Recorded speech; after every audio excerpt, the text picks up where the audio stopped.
a lot of work by the community and the department. Okay.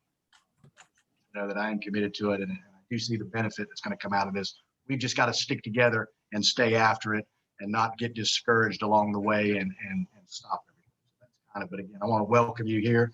And I appreciate you taking the time out of your day to be here and help us move forward with this overall project. So today's meeting, I've intentionally kind of kept it kind of light because first of all, Judge James isn't going to be here with us today, but she will be with us next time.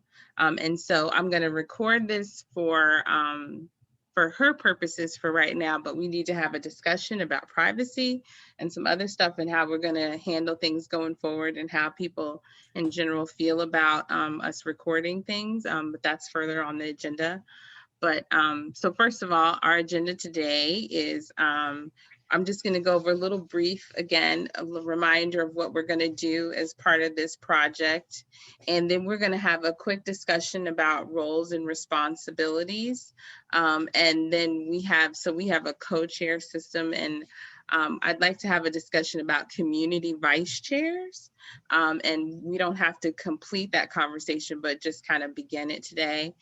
Again, we're going to have a discussion about goals and vision. And then we're going to have a little discussion about housekeeping, about ground rules for discussion and privacy and meeting recordings. Is that okay with everybody? That's our basic agenda for today. Yes. Yes. Okay. And I don't know if you all want to do this now. If you want to say you all are okay with our next meeting, which is supposed to be Friday, May 21st. Yes. And that was our scheduled meeting. I just wanted to make sure there weren't any huge conflicts next time. Yeah.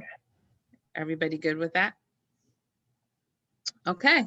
So really quickly, I just wanted to remind everybody what we're doing. So this is, our work is to reduce RED and DMC. And what is RED? Racial and ethnic disparities, and DMC is disproportionate minority contact. What we're going to be doing is applying some principles of racial equity and community engagement through data analysis. So we're going to do some training to policing in Black communities and neighborhoods. Our work is going to focus on assessing the system. So part of all of these discussions we have are part of my general assessment. And then we will also look at a lot of data. And we will identify the contributors to RED and DMC in Goldsboro and Wayne. We're going to work on eliminating silos and coming up with community-driven solutions that you all want, solutions that you all think will work. We'll come up with equitable policies and practices. There are some best practices out there that we can try to work on implementing. Also, our first phase, our end goal of the first phase is really to create a blueprint plan of how we're going to move forward, right? So once we list out all the problems and list out why we are mad, list out what we want to do, list out all these great ideas people have to deal with them, then we're going to create a plan. And the plan is what you all are then going to implement to start implementing equity. But the first things first is we all have to be on the same page. And so that's what this first kind of 6-7 months is about. We're going to work on system-wide accountability and improving communication and trust, which I think I've heard a lot today, right? We're going to work on, so the first phase is training and education. And we'll be working on having and creating a common understanding and language and completing the data analysis and assessment. And that's what we are beginning now. So our focus for this work is going to be on arrest and suspension. And we're looking for the most common, right? We're not looking necessarily for incidents that are just like everything just came together in a perfect storm of everything being bad that day. We're looking for how people are typically treated, how typically are engaged with, how the system typically responds to individuals. That's what we're looking for. We're looking for the most common, and we're going to develop strategies to address the most common things. Okay, because those odd or strange things are going to happen, right? They're going to happen, and you can't predict those things. But what you can do is work on what is most likely going to happen on a daily basis, right? And it's sometimes if we can reduce those some of the contributors, we're going to have better outcomes for the most common, and that's going to allow you to build trust and better communication. Yeah. Okay. Okay. This is logical. I'm a logical person. It's not going to be too crazy. Okay. And then so our goals are, we're going to assess and train 220 youth, law enforcement, community, and leadership. So that's everybody that comes to these meetings. That's young people that get Know Your Rights training. That's law enforcement. That's elected officials, you name it. And we're going to, again, talk to them and teach everybody about the systems and what contributes to DMC Red. And also, like we said before, we're going to create a plan, and the plan is going to be culturally competent. And what does culturally competent mean? That means that we're going to have a plan that addresses the targeted group in language and activity and process that is helpful to that community, right? That we don't want to just, sometimes we have these great ideas, these great plans, and they don't actually apply, or they're not user friendly to the people that need them the most. So we'll have a culturally competent plan.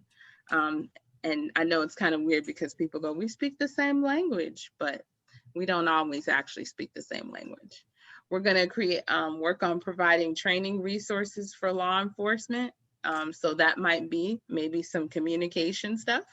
SROs, maybe we'll be tracking things a little differently. Educational and government leaders, community leaders, on how to improve communication and address racial bias and its effects on arresting violent crime, right? Because we want a safer community also at the end result of this, is what I'd like to see as well. And provide community-wide training to improve communication between law enforcement, youth, and the community. We want to make sure that when I walk away, you all have a better communication plan, a better communication strategy than what you have right now. You might have it great, you might have it good, but it could get greater, right? Will members be able to offer law enforcement training? That's a good one. You might have to explain that a little bit more to me. We have to talk about that one. Okay, so are we ready to move on to the conversation about co-chairs and community vice chairs? And why I think this is an important discussion to have? So why do you think I think that we need vice chairs, community vice chairs? Anyone? Anyone? No trick questions. Why do you think we need community vice chairs? Yes, sir. This is Ray Yes. Burrell. Yes, sir. I think that community vice chairs will be extremely valuable, because when you start setting up your teams to go out to focus on the various aspects in the community, whether or not that be law enforcement or members in the community of youth, you have someone who's going to be the focal point for organizing, coordinating, and planning those activities and events. Absolutely. Absolutely. Any other ideas why? Yes, sir. Yes, ma'am. I'm of the opinion that when you have people from the community that's really involved and they're willing to put their name to something, that it adds a level of legitimacy. And that is, of course, assuming that those persons have the best interests of the community at heart and have the support of the community. Right. Great. Any other ideas? Well, I would add that we want this to be a part of the community, not top down, more ground up, more grassroots. Absolutely. And, you know, we want this to be an empowering process as well. Absolutely. Absolutely. Any other thoughts? I'd like to add what Mr. Bobby Jones just said from the grassroots up, but I think you also get a lot of buy-in if you have individuals from that community that people already recognize in that community that they look up to and respect as part of leaders in the community. And working from the ground up, I think will build that trust and open channels of communication. Great. I agree. Anybody else? I want to add to that as well as we look at some of the Goldsboro housing areas. If we could have people in there when they have their monthly meetings and everything and it come together, I think that that would add a whole lot because Okay. those people know their members that are there. And I think that would add a whole lot.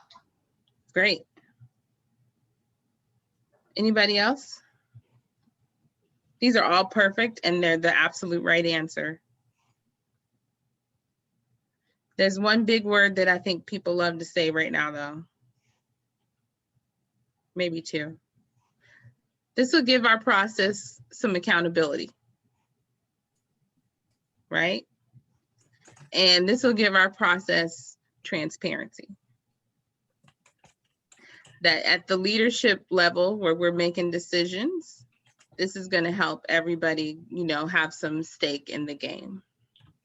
So if you all accept this, I'm proposing, and I proposed it to Chief West and Judge James, and they were very welcome. I'm very open to my suggestion. And Chief West said he needed some help. Just honestly, he needed some help. I would like to propose that we nominate 2 co-chairs from the community, 2 vice chairs from the community to support and be part of our leadership team to help make decisions. So I would like to ask for people to nominate 2 community leaders and that those decisions don't have to be made today, but I would like us to have 2 nominations for the next time we meet, if that's okay. Now, I'm okay if you want to throw somebody's name out now, but I just wanted to tell you, you don't have to do it right now. Is that okay? Do you all feel like this is a good thing that I'm saying right now? Everybody's being quiet. Thumbs up, thumbs down. I want her to say that I think it is a very good idea, and I understand from speaking with you about this on yesterday that you all used some organizations and names to help get this grant. I would just like to offer that you all think about those people that you used as being on this also. And I'm not just saying this because the NAACP was a part of this, but I think that it would be a really good idea to bring others in. Okay, thank you. Does anybody else have any thoughts about this at all? I hope that means that we're all in agreement that this is a good thing. Lene, can I just ask, how do you want us to bring those, or how do you want them to bring their names to you? Do you want them to bring them at the next meeting and we throw them out there? Do you want to email them to you, or the nominations? I'm open. If you all would like to email them to me, and then we can take the last nominations at the meeting just in case. I don't want it to be, you know, a scramble for power or anything like that, but you know, y'all do what y'all want to do. I'm not going to tell anybody not to do. I just want you all to feel comfortable and have as much stake in the game as possible. That's what I want, and feel comfortable with every decision that's getting made. That's what I want. That's my ultimate goal in this. So how would you like to do it? Would you like people to submit email and send me an email with a name? Do we want to vote? Do we want to, or y'all want to go, hey, I know such and such and he's going to do it. I'm willing to do whatever you like. Can I Yes. can I make a suggestion? Yes. Let's discuss amongst ourselves. Okay. And then next week, we come back with, Next month. yes. Next month, come back with our nominees. Okay. And, we can either have a vote then, or we can have a vote the following meeting. But right now, we were unaware that this was going to take place. So Yes, this was a surprise. That's why I'm saying that I do not expect you to act on anything right now. I just wanted you all to know, I think this would be helpful. There's some other things Judge James is unable to fundraise. There's some other things that you all are hampered by just having two government officials running this alone. So this could open up and give you all some more options, which is a good thing. Options are always a good thing. So I wanted to, that's another reason why I think it would be helpful, but I wanted to, again, throw it out there and give you all some time. So yes, the next time we meet in May, I will send out an email to remind people to send me nominations. And then I will I'll email out all the nominations I receive before the meeting, if that's okay. Is that fair? We don't have And that will go to everybody that's on the list, not just the people present here today, right? Yes. Okay. Yes. Good point. Anybody else? Thoughts, questions? You all don't have a formal decision-making body yet. And so as you all are starting to evolve, that might end up being what you all decide you need. But for right now, you have a small leadership group that is helping make decisions. And so we're gonna have these the community vice chairs being part of that decision-making group right now. Okay. All right. So I'm gonna move on unless anybody else has any other questions about that. All right. Everybody's being so well behaved. All right. All right, so the next thing is,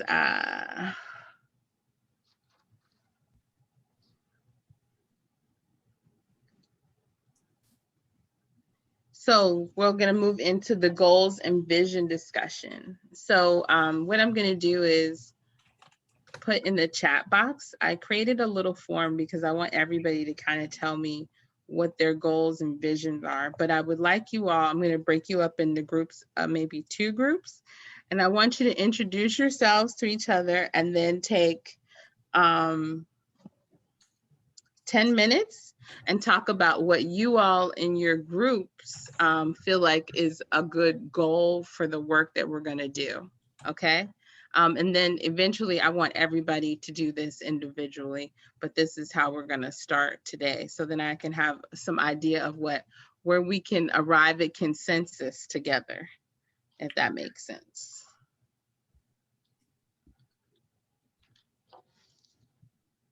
Is that fair? Are you all good with that? So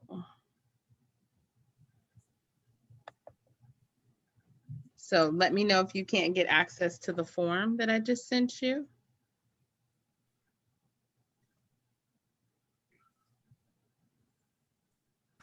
Can you get to it?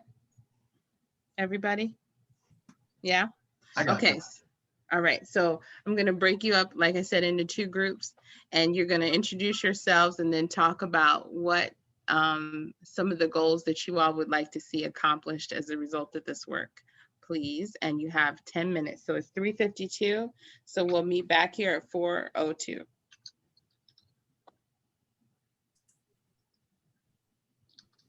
All right. See you later.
I'm so sorry, Ms. Foster. My internet keeps going down and Okay. I'm missing most of everything that's being said.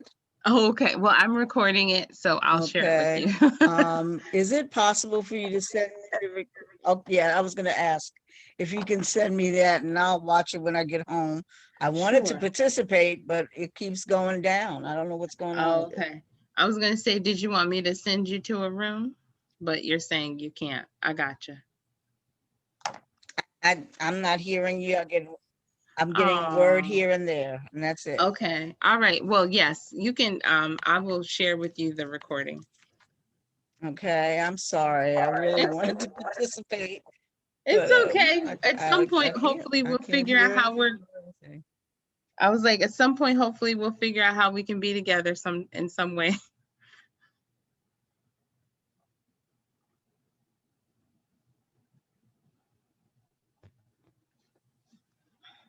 I don't know what you said. It's okay. Don't worry. I know it's frustrating, Okay, but just hang in there. We'll be back in a minute. I'm frustrated. I'm going to leave. Okay. I was gonna say, did you want to try to call again?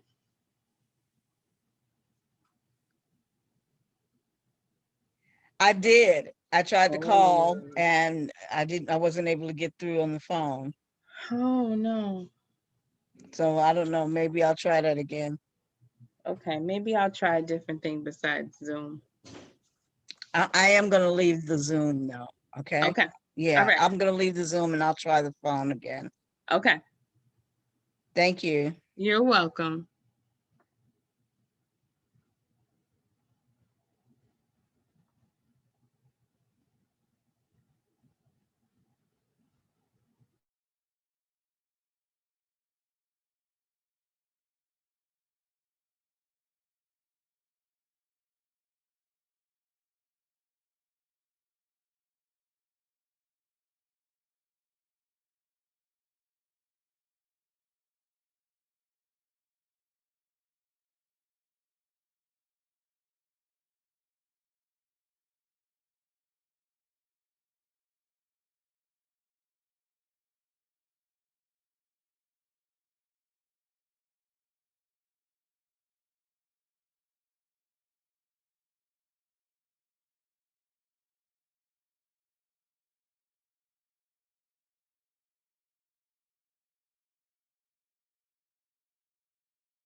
Ms. Foster, this is Francine Smith.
Linnea. I know some people were like right in the middle of discussion, and I know Mr. Burrell had a question that he was Okay. asking. I don't know if you want to follow up on that because it actually had to do about the establishing of the grant. Oh, okay. Okay. So I assume that you all would still have more to talk about. I wanted to hear some of it as well. So how about that? Let's start there, Mr. Burrell. My question was, I Yes. have not had an opportunity to look at the grant, to review the grant, and also who were the individuals that were involved in pulling this particular grant together. Okay. And the reason I'm asking the question, when Mr. West and Mr. Adams were talking about some scenarios that they are involved with from time to time,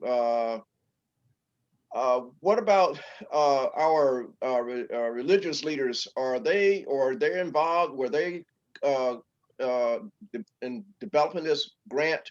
Were they contacted to talk about what their role could be as far as part of communicating with parishioners and people in the community about some of the things that's going on to help get the word out about what's happening?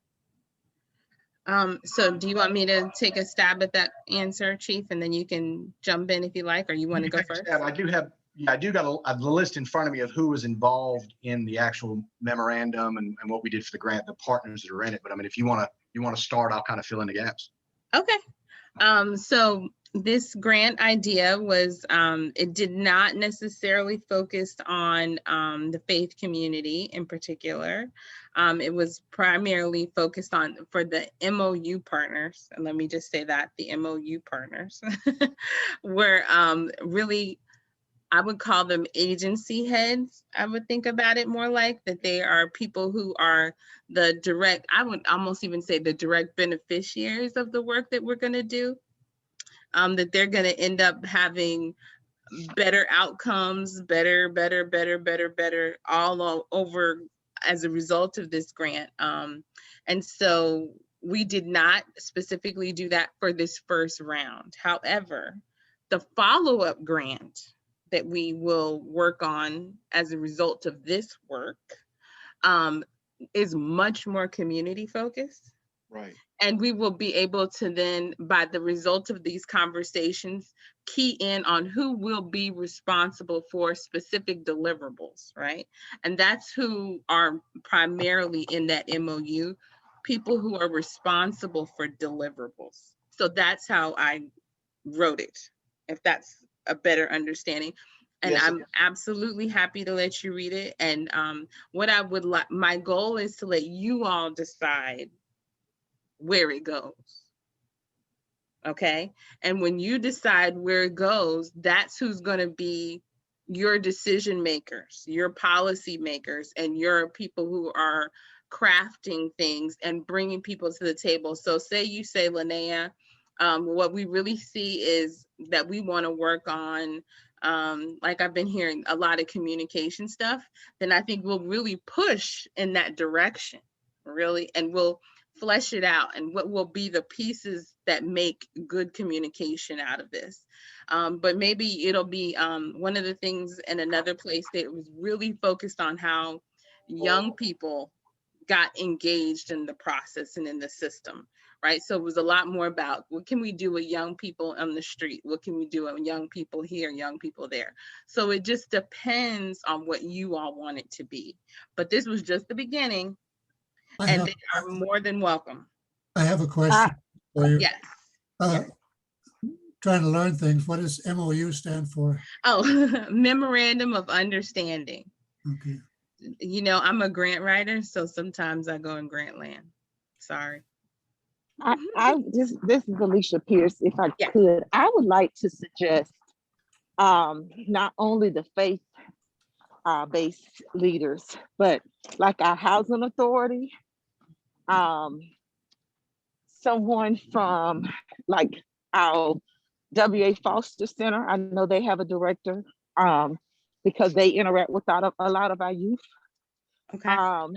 So I would suggest individuals like that deal with our youth and their parents, because I know even the kids that go out to W.A. Foster after school, they still have to have stuff signed from their parents to be out there and stuff. So I feel like they could also help us return communication back to parents, if so.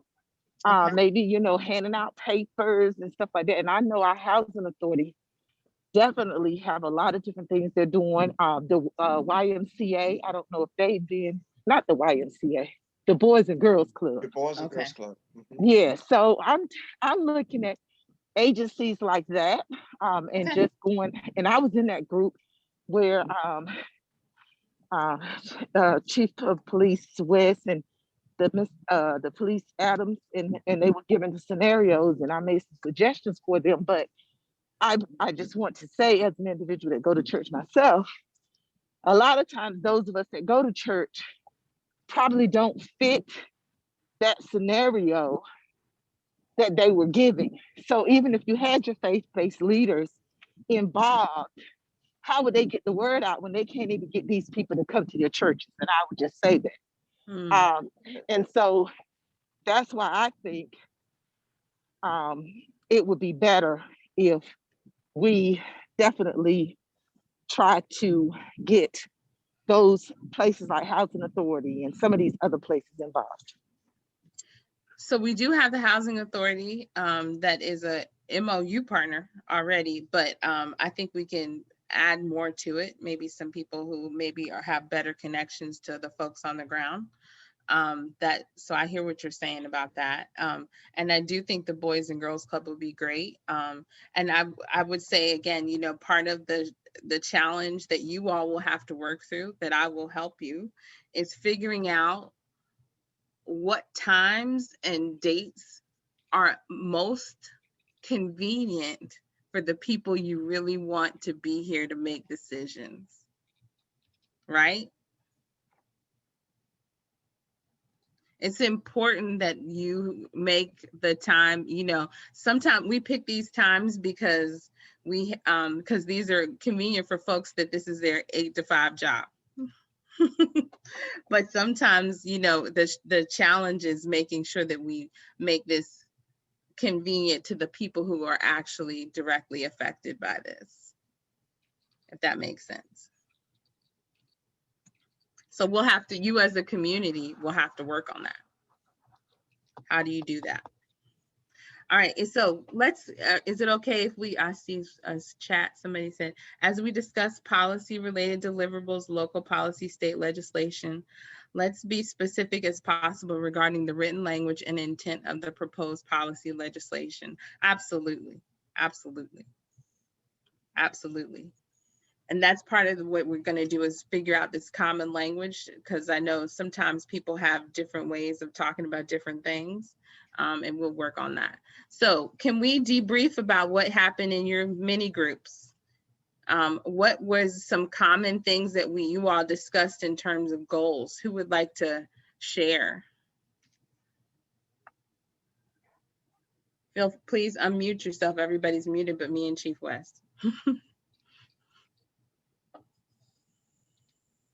I know Chief was in the one with myself and Okay. Ms. Pierce and Mr. Burrell and the others. And one of the big keywords was, again, education, even when regards to certain things like the call that we were discussing is still that education. But so I think that's probably going to be one of the biggest goals, is that educational piece.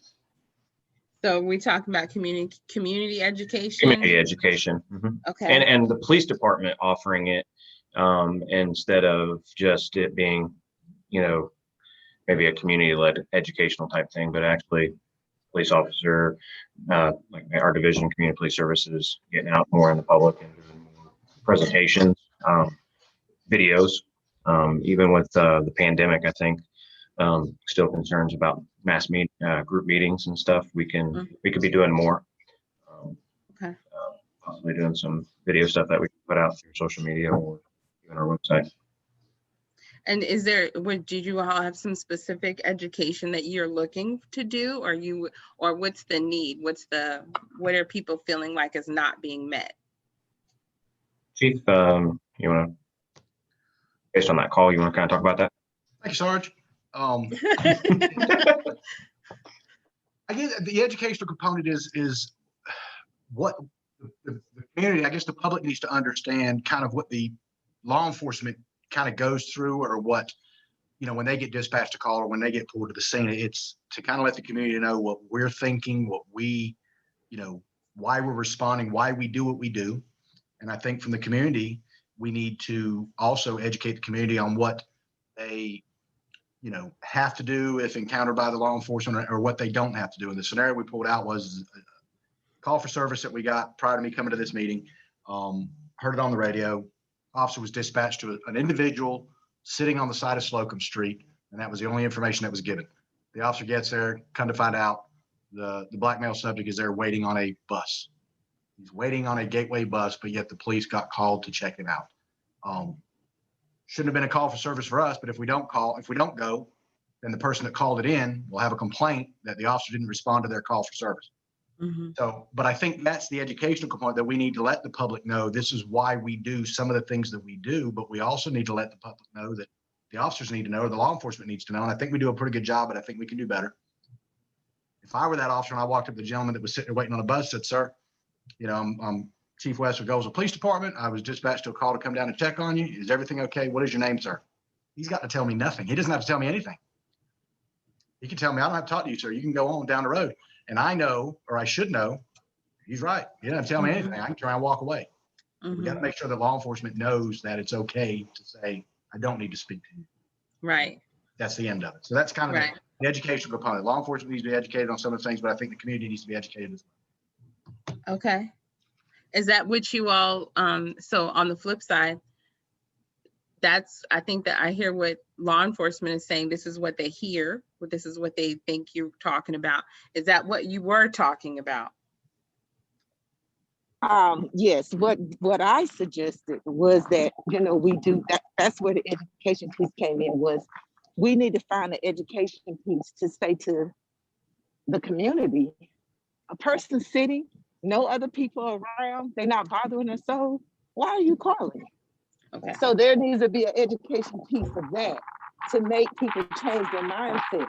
If you absolutely see someone and they're not doing anything, and there's nobody else around to be harmed, You're breaking up. Okay, I'm sorry. I am still on duty, and part of my duty is to be out here with one of my students. I'm so sorry. But in reality, just please don't call if in fact this person is by themselves, no one is around, so no one's being harmed. Why are you calling? Okay. All right, that's good. And I think the education of some public service announcements that we can do as a department, quick little videos that we can post online for the public to kind of see. It's kind of a continuous loop of, why we do what we do, and hopefully that helps. Anybody else? Yes. I think one of the other things that was key in our breakout session was the data that is being collected, and some of the data may be duplicated, or the data may come in, may be skewed in some way, and how it's collected, and the data may be compounded, or in some aspect of it may not show what's really relevant, or may not show what the true picture is. So I think data collection is something that we said should be a goal as to how that data is collected, who does it, when it's done, and then how that data is manipulated and produced in a study. Okay,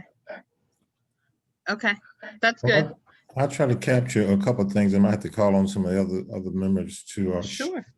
And one of the things we talked about is, and I'm sure I'm not going to articulate it like Dr. Craig did, kind of eliminating some what we call some of the nonviolent crimes, instead of making them a issue, just kind of eliminate. And I shared that Baltimore has just done something recently where they've done that, and it has really reduced crime, everything from murder to whatever. And it's very unique, and I think that would be a good place for us to start by looking at that study. That they I know her. I'll go to church with her. Okay, fabulous. Yeah, the state's attorney. Yeah, Miss Mosley. Mosby, Marilyn Mosby. Yeah. It's She's a great amazing. lady. It's Mhm. amazing. I was just blown away.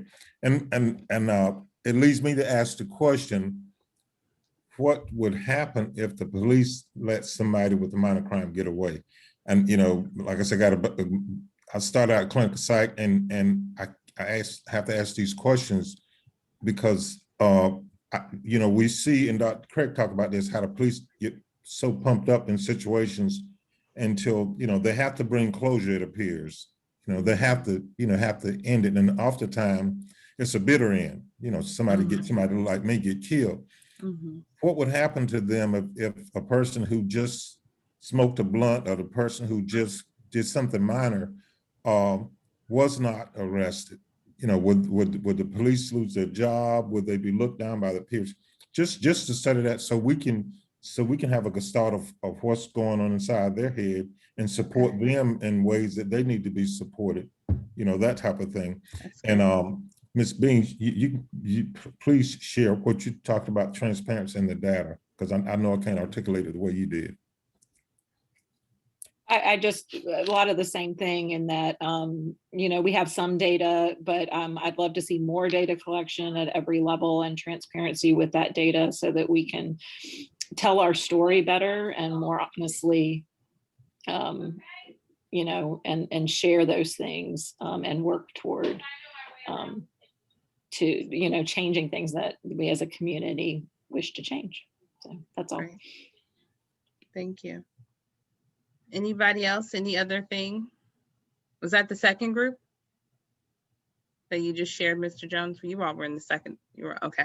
I don't know what group I was in, but I mean, it wasn't. I'm just where you're not in the group with, okay. with Adam. So that's all I care about. Is there anybody else have anything that I know I gave you all 10 minutes. Normally, you know, we would be in a room together and I would just let y'all vent all day long. But we're in Zoom, so it doesn't quite work as well. So I thought that would work. Do you all, anybody else have anything that's on your heart that we really need to talk about in terms of what you'd like to accomplish? I hear what you all want to look at, dig into, what you want to work on. But what do you want to see happen and you go, we did not waste our time. Our time was worth it. A lot of discussion in our group about real policy, concrete changes that we can see. So, you know, and we talked a little bit about that with at the very beginning about, you know, the social media piece, but the actually having policies and then seeing how those are implemented. You know, and like Mr. Jones talked about, you know, some kind of specific things as well that he just shared, but seeing, you know, real action in concrete ways would be helpful. Okay. Are you talking about long-term outcomes as well? Yeah, I mean, I want you to dream as big as you can. Well, I want to see a better relationship with the police. You know, when my grandson see the police, I want him to run and hug him like he does other people. You know, I want myself personally to have a better ship and a better connotation of the police. I want to see a better relationship with the police in the community. So improving your personal feelings about law enforcement? My personal feeling, the trust, the confidence, you know, that's a word that haven't came up too much in this discussion, trust. I wonder why. Okay. Ms. Foster, if we're gonna dream big. Dream big. If we're gonna dream big now, if we're gonna dream big, let's go big. Let's look at things from a perspective of jobs being a form of social regulation, such that when a person works 8 to 10 hours a day, you know, the only thing they want to do is go home and get them something to eat, get a shower, and go to sleep. You know, but when there are no jobs And as William Julius Wilson says, when there are no jobs, then, you know, an idle mind is the devil's playground. You know, then I got to stand on the corner and I got to, you know, I got to do something with my time. What I'm going to do, I'm going to kick it with my homies. And what they doing, rolling dice. And just being in that situation where somebody don't like that I beat them at craps, that's going to lead to a situation where they challenge my masculinity and back and forth. So let's talk about the real, you know, when we get down to the crux of this, you know, a person that has something and has something to lose, you know, they're less likely to violate the law. And even if they do run, you know, a little bit on the, you know, gray area, they try to bring it back. Trust me, I know. Okay. Anybody else? Any other fantasies? Yes. My fantasy it would be to not only have those people who are in the gray area, you know, dialing it back, but just ordinary people doing ordinary things, not being subjected to harassment and losing their lives over trivial things. There has to be some level of respect for the life of a human person in relationship to an infraction against the law. And I think we have elevated minor infractions above the cost of human life. And that is what I think we need to really focus. What I want to see focused on is that human life starts to matter more than, okay, you ran a red light, or okay, you have a light out on the back of your car, or you have illegal cigarettes, or whatever the cause may be.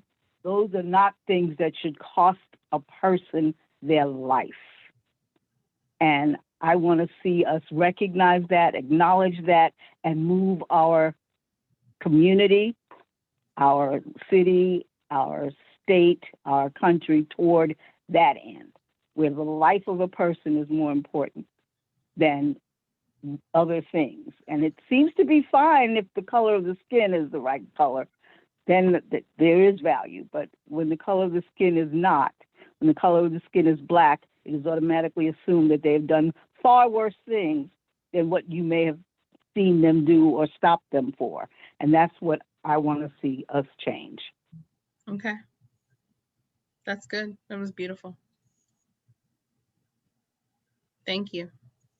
I guess just one goal, like it's something that everybody kind of talked about, but like when you guys talked about bringing like Parks and Rec, WA, Foster, some of these people to the table, I think, you know, we see Representative Smith here and Chief Mike West and Mr. Adams, but like Chief West said back at the beginning, not only do we need to have policies, but it has to be policies that I can enforce as well. So who do you need to bring to the table to make sure it's something that you can enforce? And I think we need to make sure we have the right people here, because the community, you know, they're going to come because they want this, but who else needs to be here? So it's not just like, well, you know, I changed the policy, but what can I do about it? So there's no more pointing fingers. There's just so, like, I even see it between the sheriff and the Goldsboro Police Department sometimes. It's just, that wasn't me, that was the sheriff, you know? And so who do we need to have at these meetings to make sure there's not that going on anymore?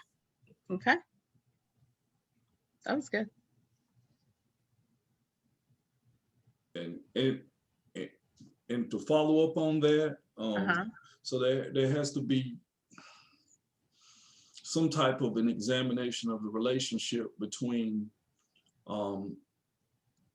this phenomenon that we're looking at and the power dynamics, the political power dynamics that's at play within the city and within our county, such that, you know, even if Chief West wanted to do the right thing, there's a possibility that he may not be allowed to do the right thing.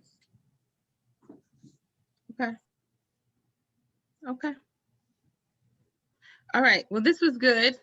I know that this is just the beginning, and as we go through this process, I believe that these ideas, these thoughts will be more refined. You'll have more ideas, and with the data and with and just the conversation and seeing who's at the table, who's consistent at the table, who is really willing to do work and who shows their willingness to do to be a team, be part of the team.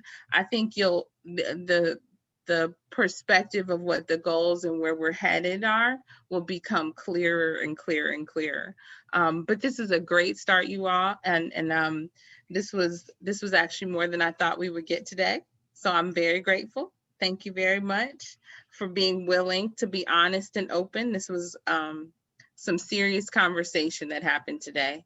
And I'm very proud of you, actually, very proud of you. All right, so for the sake of time, because we are gonna run over, I can feel it, we are over now. Hey, we started late, it wasn't all my fault. I was here on time. We're gonna do some housekeeping stuff real quick, and then we will, and you know what, actually, I will keep this really short. We will go into more detail next time we meet about what I like to call the rules of engagement.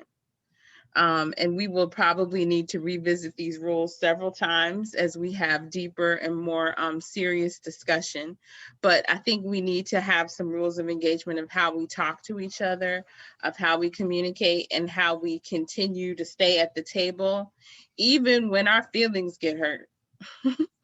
Because somebody's feelings are going to get hurt, and that includes Linnea from time to time. So, because I'm a sensitive girl, I wear my feelings on my sleeve. I'm going to be honest. So what I wanted us to talk about today was how do we keep our team together, right? When people get mad, how do we stay together? And so this is, what I'll do is I'll send this out, and the next time maybe we can have some deeper discussions about staying together no matter what. So obviously, you know, we want to make sure we are respectful, that we don't use coded language. Sometimes people don't even know they're doing it and they do it. We want to acknowledge that some stuff about race is going to be difficult conversation, and a lot of people say they don't see color, but we do. And actually that's probably even more offensive to some of us than not. And then we also have to be willing to accept people's reality and their experience, and also accept that sometimes we are not going to see eye to eye or agree to the same perspective, but that we keep being willing to talk about things. I also want to talk about confidentiality and privacy. We are going to have some serious conversations, and some of them literally come out of the blue. Like it'll just be, we're talking about the sky, and then it triggers something in somebody, and they have to talk about it, right? Or they have to share, or maybe something else is happening. So I want us to have a conversation about how we are going to act in this group, and how we are going to share or not share things that are said in the group, because we want everybody to stay here. And that means we're going to have to really work hard at being respectful of everybody's experience, and keeping things confidential and not sharing names as much as we can. And because there are going to be some privacy things that are shared, just like today, obviously, right? We had some conversation about communication and Facebook, but there's some things that just can't be talked about in public. And but then there might be some things that get shared, and we don't want them to get shared. And some of us who are interested in data, we might have to work on how we can actually share some of that data, because again, that's a very private and confidential information that is not really available to the public, but we can work on how we can do that together. So we're going to have a discussion about that as well. But I just wanted to go over this with you. And this is just the beginning of our ground rules conversation, but we need to have a really in-depth one about how we're going to handle things. And with that in mind, and I think everybody should unmute themselves for a second. How do you feel about us recording these meetings and posting them with all that I just shared about potentially people saying things that are personal, or you sharing things that are personal, and or things that could maybe not reflect so good on somebody later on? How do you all feel about that? How would you all like to handle that in terms of us recording the meetings? Don't This is everyone? Alicia. This is Alicia Pierce. I'm very comfortable with you sharing it. So, Okay. but I just hope that we don't. I hope we don't create, for those that may not be as transparent and open, a situation to cause them not to share. But I am comfortable. Okay. Other people? Well, I see this as a process to bring the community forward.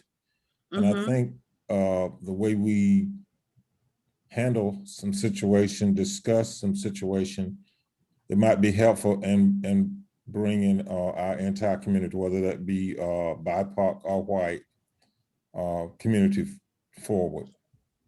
Okay. Anybody else? Please, I would like everybody to speak up on this. This is important to you all. I think transparency is important, so I don't have a problem with it being shared. Okay. Yeah, I agree with Miss Pierce, and maybe something like I don't know. I just hope that it doesn't prevent anyone from sharing, honestly, like she said, but I have no problem with it being shared. Okay. Anyone else, please? Yes. I have no problem with it being shared in its entirety. Okay. And if at all possible, and this may not be possible, I would like for there to be a transcript. If there's software whereby a transcript can be created, and that also be shared in its entirety. I think, I mean, there's different people here, and I see how that a lot of what can be said can be taken out of context in the future. Who's next? Who else wants? I would really like everybody to say yes or no, so we can at least have a good consensus. Yes. Well, I think it's important for us to be transparent. And I like the idea of a transcript also. And an assurance that what is shared in its entirety, so that things are not taken out of context. Okay. I concur. So I will do my best. I think Sergeant Adams is going to work on creating minutes for each of these meetings, and we will record it. I will record it, at least for my record keeping, but I wanted to make sure that you all were comfortable, because we can make the recording. We can have a discussion about maybe, one group, I actually created a YouTube channel for them, and then they could go back and revisit things as they needed to. But it's up to you all. I want you all to feel comfortable with what we do. Can I make a comment? Sure.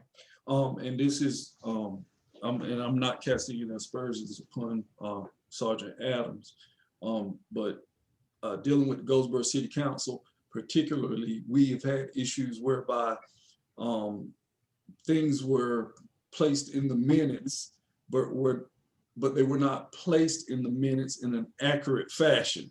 Or things were glanced over, or things were pointed out in a particular way to make certain things appear to be one way when they were another. Okay. And so that's, that's why I say about the written transcript. I'll look into maybe getting some software and see cost or whatever. But, Okay. you know, I'm all for transparency. It's just that, look, I'll be direct. You know, we're kind of dealing with a dirty situation in Wayne County and Goldsboro. Many of us know that. Oh, So, okay. I mean, we know, I mean, look, and, you know, so that trust factor is just not there. But I want to trust everyone. Okay. Okay. I will say for the minutes that I keep, or I have kept, it is very difficult because there are some very good dialogue and discussion. So I believe that recording the sessions does give a more accurate meeting minutes. So I am all for that. I believe if we do record, then we use that as our minutes, and therefore that transcription would be the official. And again, in its entirety, I think Dr. Craig is completely correct that, and it may be unintentional. I mean, you know, and when a person fails to articulate something, how it was said. So therefore, I concur with that because I am human. All right. Anybody else? Ms. Barnes, did you say, were you comfortable? Oh, yes, yes, Okay. I am. Let me see if I'm muted. I don't know if you No, you're heard fine. me. I can hear you. I can hear you. Okay. Well, so it sounds like we are, those of us that are here are in consensus that we're comfortable with it being recorded. If in particular, if we have a particularly heated session, which can happen, we might want to revisit if we want to share everything with the public, because I want everybody to want to be here.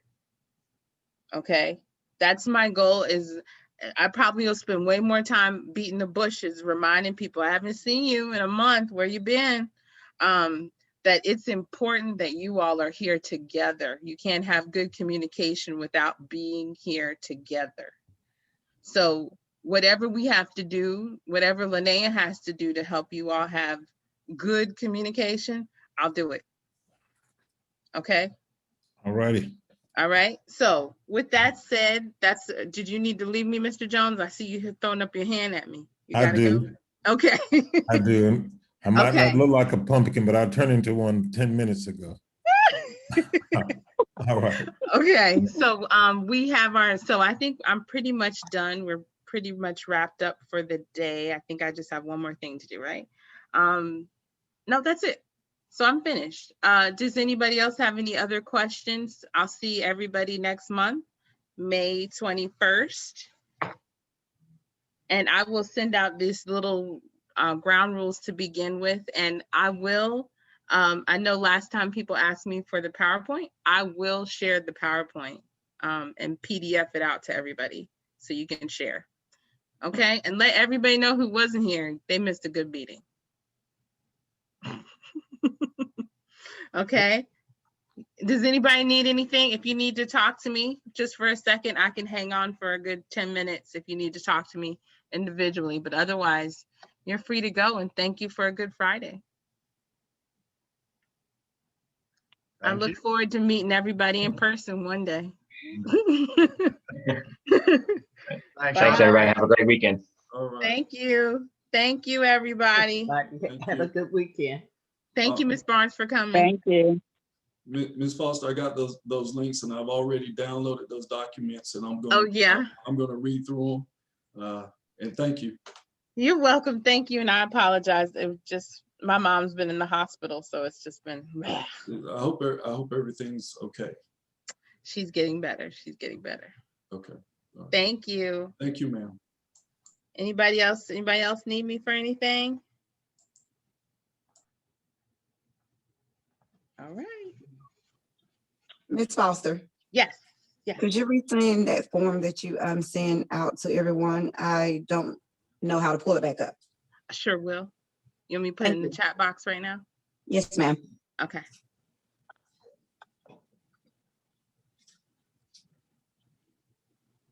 that good? Yes, thank you. You're welcome. Miss Sherry, did you need anything? Oh, where am I? You're muted. I don't know. I'm sorry, Miss Foster. No, I'm good. Thank you. Oh, okay, I'm good. I didn't want to hang up on you if you needed me. Oh, no, that's fine. Thank you. Uh-huh.